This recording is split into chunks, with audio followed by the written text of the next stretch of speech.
ጤና ይስጥልን። በዋይት ሃውስ ዝግ በሮች በስተጀርባ ምን እየተካሄደ ነው? ዓለም በጉጉት የጠበቀችው የትራምፕና የኢራን ስምምነት ለምን በሚስጥር ተቋጨ?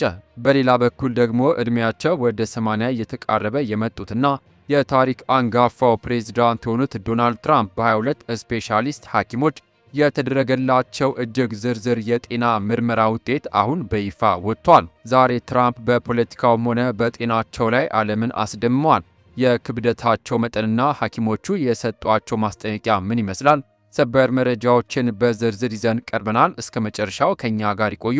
ቪዲዮን ላይክ፣ የዩቲዩብ ቻናል ሰብስክራይብ ማድረጉን አትዘንጉ። ወደ መረጃዎቹ አልፋለሁ። አብረን እንከታተለው።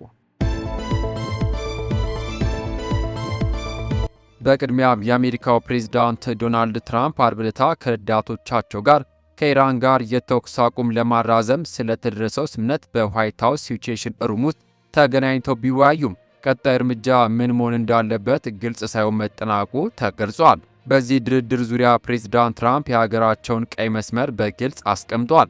ኢራን የኒውክሌር ጦር መሳሪያ ወይንም ቦምብ በጭራሽ እንደማይኖራት፣ የሆርሙዝ ወሽመጥ ዳግም ሲከፈት ያልተገደበ የመርከቦች ፍሰት በሁለቱም አቅጣጫ እንዲኖር መፍቀድና ማንኛውም በህዋ ውስጥ የተቀመጠ ፈንጂ በአስቸኳይ መወገድ እንዳለበት መስማማት ይኖርባታል ብለዋል። ኢራን ግን አስቀድማ የኒውክሌር ፕሮግራሟ ሙሉ በሙሉ ለሰላማዊ አገልግሎት እንደሚውል ደጋግማ ትናገራለች። ባለፈው ሐሙስ ዕለት ሁለቱ ሀገራት በመግቢያ ሰነድ ማዕቀፍ ዙሪያ መስማማታቸው የሁለቱ ወገኖች ይሁንታ እየተጠበቀ መሆኑ የተገለጸ ሲሆን ስምምነቱ የተኩስ አቁም በ60 ቀናት የሚያራዝም ነበር። የዋይት ሃውስ ባለሥልጣናት ለአሜሪካ ሲቢኤስ ኒውስ ሲናገሩ ፕሬዝዳንት ትራምፕ ለአሜሪካ ጥሩ የሆነ ስምምነት ብቻ ይፈጽማሉ ብለዋል። ይሁንና ትራምፕ በተደጋጋሚ ከኢራን ጋር ከስምምነት ለመድረስ መቃረባቸውን ቢናገሩም እስካሁን ተጨባጭ ውጤት አልታየም።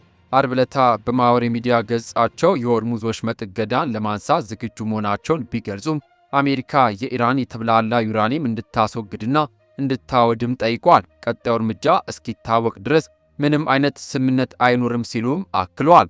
የኢራን የውጭ ጉዳይ ሚኒስትር ቃል አቀባይ እስማኤል ባጋይ በበኩላቸው ውይይቱ ጦርነትን በማስቆም ላይ ያተኮረ ነው፣ በኒውክሌር ጉዳይ ምንም ድርድር የለም ሲሉ የአሜሪካን ወገን መግለጫ አስተባብለዋል።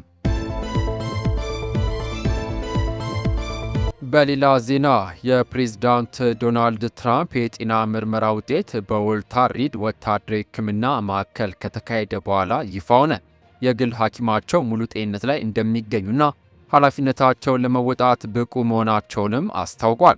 በ22 ከፍተኛ ስፔሻሊስቶች የተከናወነው ይህ ምርመራ እንደሚያሳየው ትራምፕ 108 ኪሎ ግራም የሚመዝኑም ሲሆን የሰውነት ብዛት ማጫወቻዎች ወይም BMI 29.7 ደርሷል። ይህም ከመጠን ያለፈ ውፍረት ጠርዝ ላይ የሚያስቀምጣቸው በመሆኑ ሐኪሞች የአመጋገብና የአካል ብቃት እንቅስቃሴ ማሻያ እንዲያደርጉ በጥብቅ ጠቁመዋል።